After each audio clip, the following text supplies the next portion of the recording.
आज जब हम मोबाइल उठाकर दुनिया से जुड़ जाते हैं, तब शायद हमें अंदाज़ा भी नहीं होता कि इस सहज कनेक्शन के पीछे कितनी लंबी यात्रा छिपी हुई है।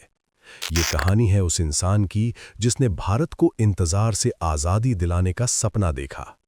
पंजाब के लुधियाना शहर में जन्मा एक साधारण सा लड़का, जिसके पास विरासत में न कोई विशाल उद्योग था, न अरबों की पूंजी, बस बेचैनी थी कुछ नया करने की। परिवार चाहता था सुरक्षित भविष्य, सम्मानित जीवन, तय रास्ता, लेकिन कुछ लोग बने बनाए रास्तों पर चलने के लिए नहीं होते। कॉलेज की पढ़ाई खत्म होते ही उसके सामने सवाल खड़ा था, नौकरी या जोखिम। उसने चुना जोखिम।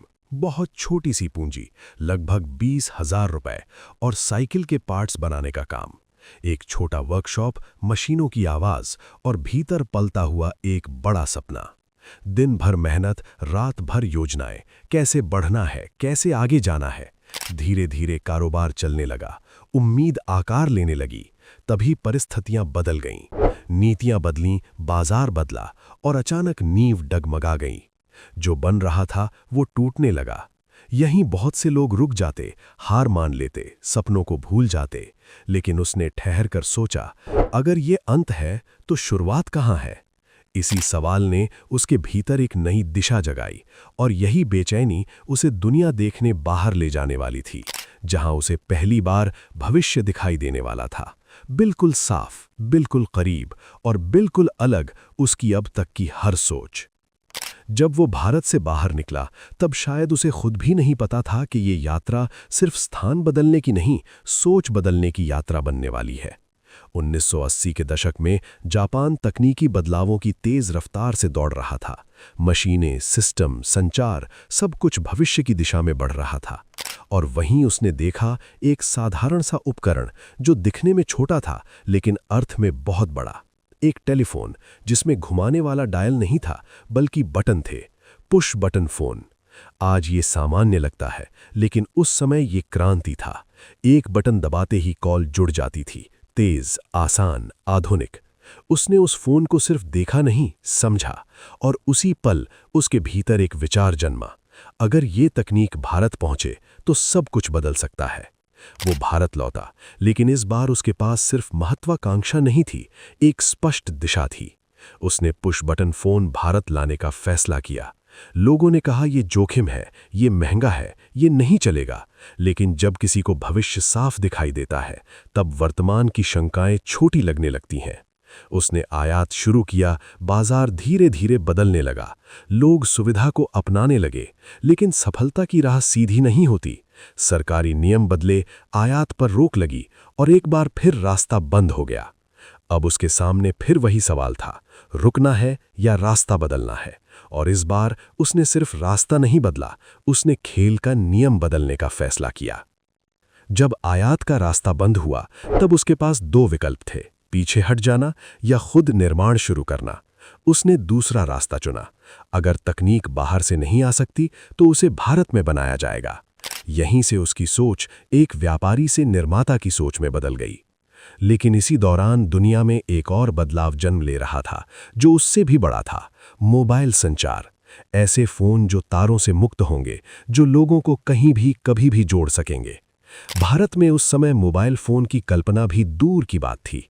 इंफ्रास्ट्रक्चर नहीं, स्पष्ट नीतियां नहीं, और लागत बहुत ज्यादा। लेकिन उसने इस बदलाव को आने से पहले पहचान लिया था। 1990 के दशक की शुरुआत में भारत ने अर्थव्यवस्था के दरवाजे खोले, और पहली बार मोबाइल सेवाओं के लाइसेंस जारी करने की प्रक्रिया शुरू हुई। ये मौका था, लेकिन बहुत बड़ा जोखिम भी। तकनीक महंगी थी, निवेश भारी था, और प्रतिस्पर्धा अंतर्राष्ट्रीय कंपनियों से थी। फिर भी उसने कदम आगे बढ़ाया। ये सिर्फ व्यवसाय नहीं था, ये विश्वास था कि भारत को जुड़ना होगा, और जल्दी जुड़ना होगा। 1995 में वो क्षण आया जब पहली बार मोबाइल सिग्नल भारत की हवा में दौड़ा, और इसी के साथ जन्म हुआ एयरटेल का। शुरुआत कठिन थी, कम ग्राहक, ऊंची लागत, अनिश्चित भविष्य। लेकिन वो वर्तमान की सीमाओं से नहीं, आने वाले समय की संभावनाओं से निर्णय ले रहा था। और यही दृष्टि आने वाले वर्षों में सब कुछ बदलने वाली थी। शुरुआती साल आसान नहीं थे। मोबाइल फ़ोन आम आदमी की पहुंच से दूर थे, कॉल दरें ऊंची थीं और नेटवर्क सीमित था। लेकिन वो जल्दी मुनाफा कमाने की दौड़ में नहीं था, वो भविष्य बना रहा था। उसे विश्वास था कि एक दिन मोबाइल फ़ोन विलासिता नहीं, आवश्यकता बन जाएगा। इसी विश्वास के साथ विस्तार शुरू हुआ। शहरों से राज्यों तक नेटवर्क फैलने लगा। लेकिन असली बदलाव तब आया जब उसने एक अनोखा निर्णय लिया। उसने नेटवर्क उपकरण और तकनीकी संचालन जैसे बड़े हिस्सों को वैश्विक विशेषज्ञ कंपनियों को सौंप दिया। उस समय ये विचार असामान्य था। कई लोगों को जोखिम भरा लगा, लेकिन इससे एक चीज साफ हुई। उसका ध्यान तकनीक संभालने से ज्यादा लोगों को जोड़ने पर था। ये रणनीति सफल हुई। ग्राहकों की संख्या तेजी से बढ़ी, सेवाएं बेहतर होती गईं और एयरटेल भारत का सबसे बड़ा संचार नेटवर्क बन गया। 2000 के दशक में एयरटेल तेजी से बढ़ रहा था। नेटवर्क फैल रहा था, ग्राहक बढ़ रहे थे, ब्रांड मजबूत हो रहा था। लेकिन टेलीकॉम इंडस्ट्री अब एक युद्ध बन चुकी थी। नई कंपनियां, कम कीमतें, तेज टेक्नोलॉजी। और फिर आया वो दौर जब कॉल रेट्स गिरने लगे, इतने कम कि हर सेकंड मुनाफा घट रहा था। कई कंपनियां टूट गईं, कुछ बिक गईं, कुछ गायब हो गईं। लेकिन एयरटेल को सिर्फ बचना नहीं था, उसे जीतना था। सुनील मित्तल ने एक ऐसा फैसला लिया जो उस समय किसी ने सोचा भी नहीं था। उसने कंपनी के कई ऑपरेशंस आउटसोर्स कर दिए। नेटवर्क मैनेजमेंट, आईटी सिस्टम्स दुनिया की बड़ी टेक कंपनियों को सौंप दिए। लोग चौंक गए। ये क्या कर रहे हैं?